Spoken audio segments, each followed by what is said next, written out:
Okay, magandang araw. Nandito ako ngayon sa bayan ng San Manuel, dito sa lalawigan ng Pangasinan.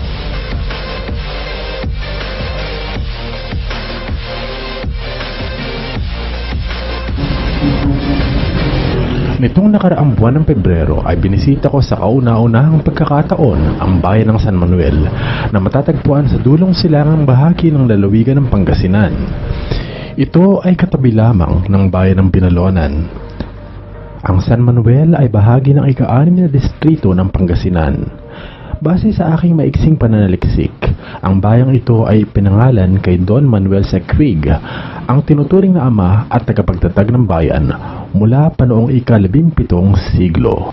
Ang San Manuel ay dating bahagi ng bayan ng Asingan hanggang sa ganap itong makapagsarili noong taong 1907. Alam niyo po, ang bayan po ng San Manuel isang napakaliit na bayan na matatagpuan po sa pinakadulo po o easternest part po ng Pangasinan. So kilala po kami sa aming mga cold spring resorts. Dito po sa aming bayan we have 15 cold spring resorts po. Kilala po kami dito at dinadaya po ito. And we have the oldest since 1980s po. Meron na po kami resort po dito sa aming bayan. At bukod pa po dyan, we are a town known for our good source of energy. We have energy coming from the water. We have the San Roque Dam.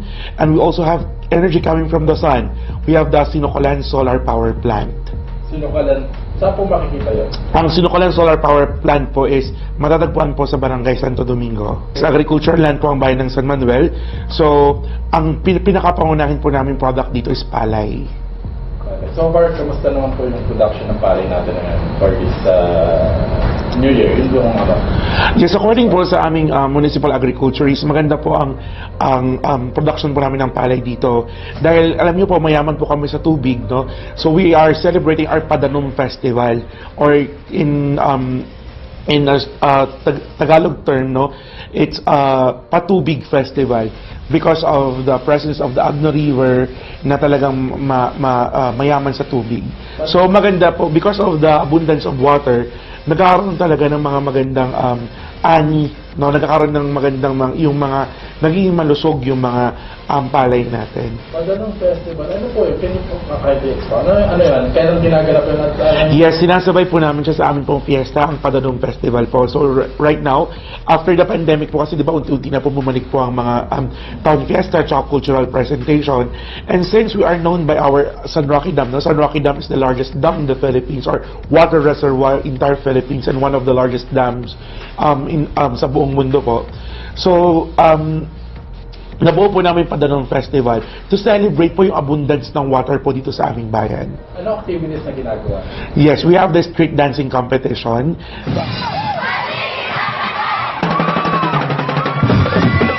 Hindi lang po siya nakilala po dito sa aming bayan, kundi po nakilala na rin po siya sa mga iba't iba rin pong bayan. Kasi yung Padanong Festival po namin, no, pinerform na rin po namin siya sa Pandan Festival, at isa rin po kami sa mga naimbitahan din po ng provincial government po ng Pangasinan na mag-perform po sa Pistay Dayat. Pinapakita po doon kung paano po naipapakita po yung abundance of water po dito po sa aming bayan. And because of the presence na rin po ng mga iba't ibang mga resorts, yun po. Magbigay po kayo ng ilang example ng mga resort na sikat dito sa San Manuel.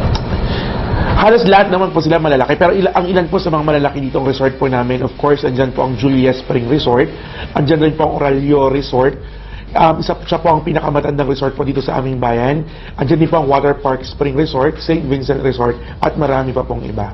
Saan po matatagpuan yung mga resort? Yes, yung mga resort po, iba-iba po yan ng mga, iba-iba po silang mga lugar, or meron po, halos lahat po ng barangay sa amin, may iba't ibang resort po yan. So, yun po. Sa lahat po na balak pong bumisita po sa aming bayan, asahan niyo po na marami pong may offer sa inyo ang bayan ng San Manuel. Hindi na po kami inyong bayang dinadaan-daanan, kundi sigurado po kami po ang inyong bayang babalik-balikan. Maraming salamat po. Yes, hello guys. Dito ako sa Julia's Resort. Yeah, isa sa mga major resort ng San Manuel, Pangasinan. Yan.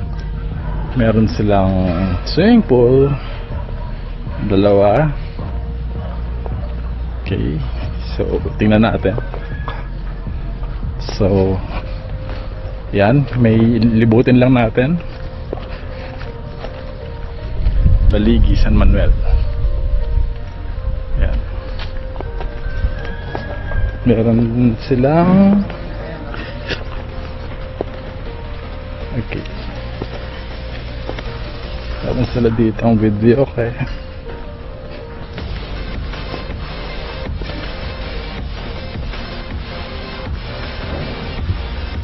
Hello po ate. Yes, ano pong wala tayong customer ngayon. Mga anong buwan malakas ang Julas Resort? April. March, April. Sa taon ng piyesta, no? Ng San Manuel, okay. Mahal na araw, ganun. Mahal na araw. Yung may mga okasyon talaga. December, meron din. Malakas din. Okay, sige. Thank you po. Yes, sir. Ito yung kanilang pool. Meron silang mga cottages. Yan, isa sa mga pinagmamalaki to na resort ng San Manuel. Actually, may mga ginagawa pa rin dito, no? Yan.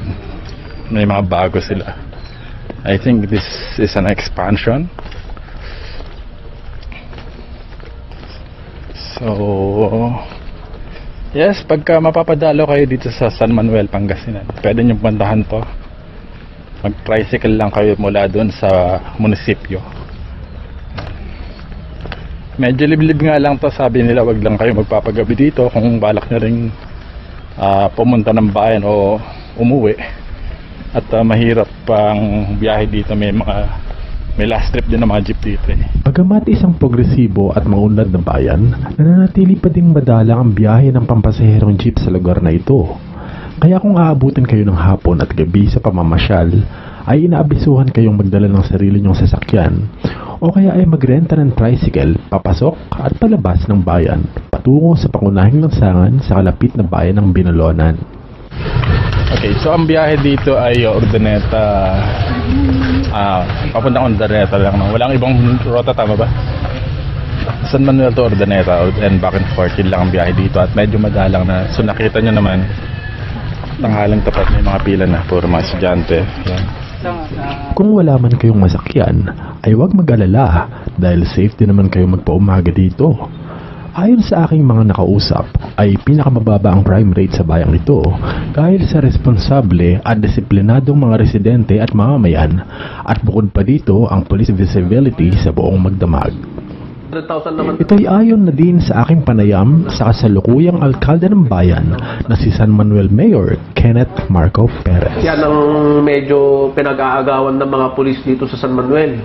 Kasi very peaceful tayo dito sa San Manuel. In general, walang major crime. Kung meron man, yung iba, dayo lang. Pero more on motorcycle accident lang. Ang bayan ng San Manuel ay dinadayo ng mga turista dahil sa nagagandahang tanawin, partikular ang San Roque Dam na pangunahing atraksyon at pinagkukunan ng kabuhayan. Dahilan para tanghalin ito bilang first-class municipality sa buong lalawigan ng Pangasinan. Bukod sa napakalaking buwis na nakokolekta mula sa San Roque Multipurpose Power Plant, ay bahagi din sa maunlad na ekonomiya ang mga produktong agrikultura, gayon din ang mga bakahan at manukan sa bayang ito.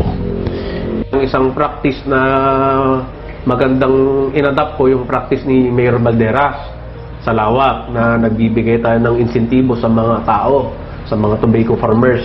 Dito sa amin, nakakatanggap sila ng 20,000 pesos per hectare. So kung may isang hektarya ka, automatic, basta nagtanim ka, may 20,000 na ibibigay ng munisipyo.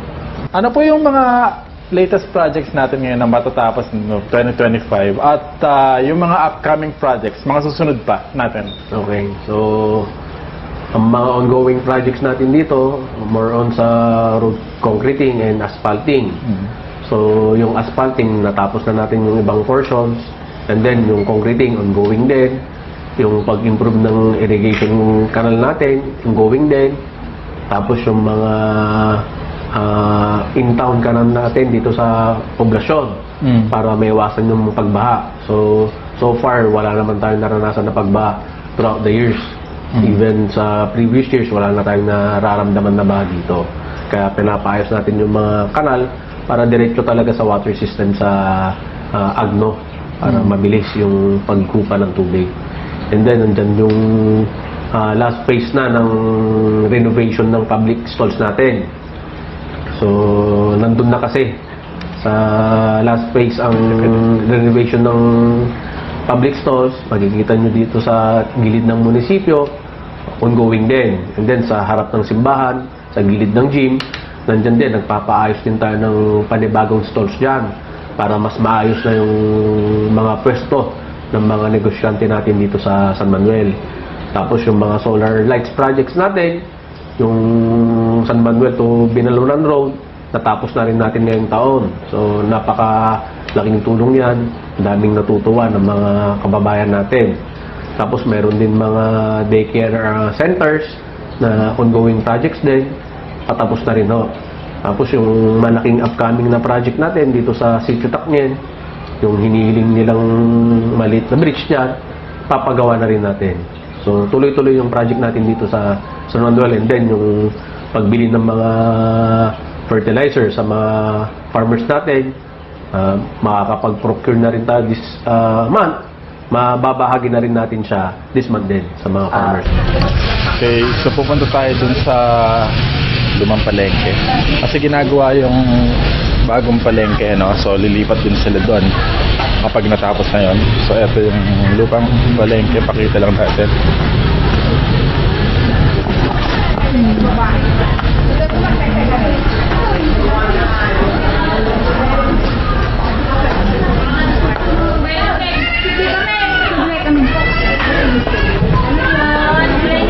Dali pa.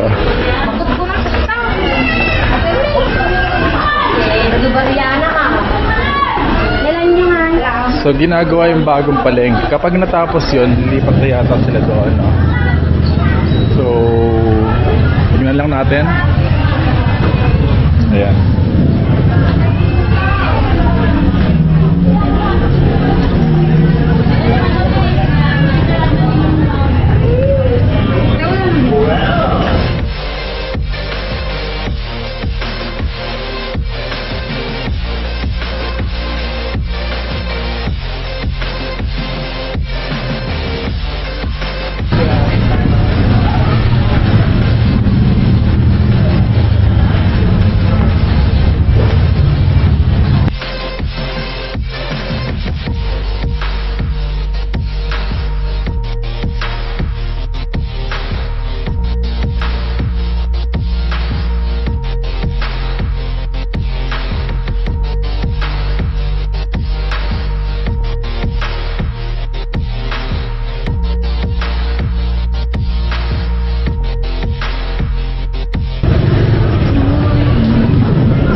Ito part pa rin ng palengke ng San Manuel to. Ano?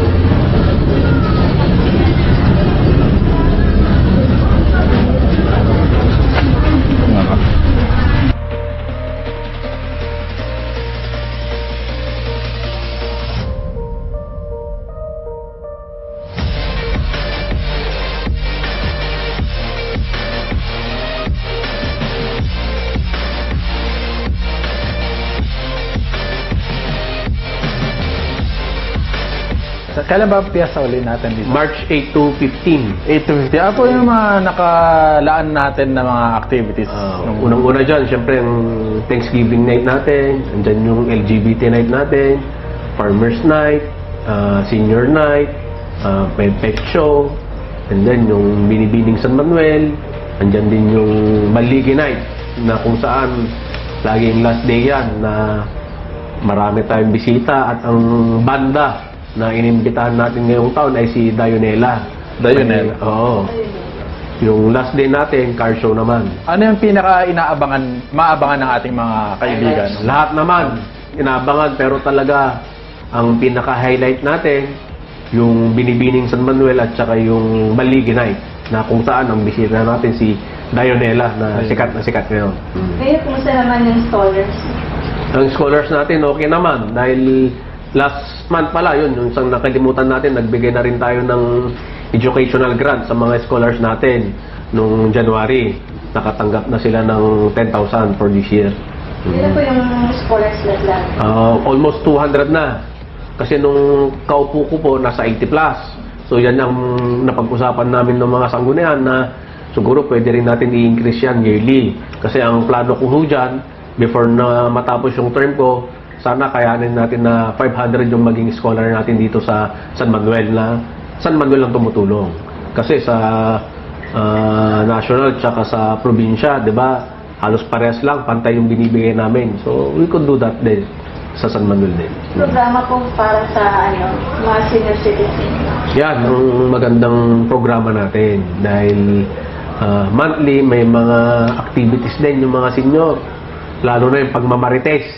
Yan ang isang binibilin ko sa kanila dahil napanood ko sa isang vlog sa Japan na kaya pala mahaba yung buhay ng mga Hapon kasi may gathering sa community kung saan siyempre nalalabas natin yung emosyon natin, nalalabas natin yung sama ng loob, nagkakaroon ng kwentuhan, kaya walang sakit na nararanasan yung karamihan na matatanda doon. Kaya yun yung binibiling ko sa kanila, magmarites lang ka ng magmarites. Financial reward. May financial reward tayo. Aside sa mga magkano yung binibigay sa per... centenarian kasi natin, di ba, aside sa 100,000 na natatanggap nila sa national government, may counterpart din kaming 25,000 galing din sa local government natin.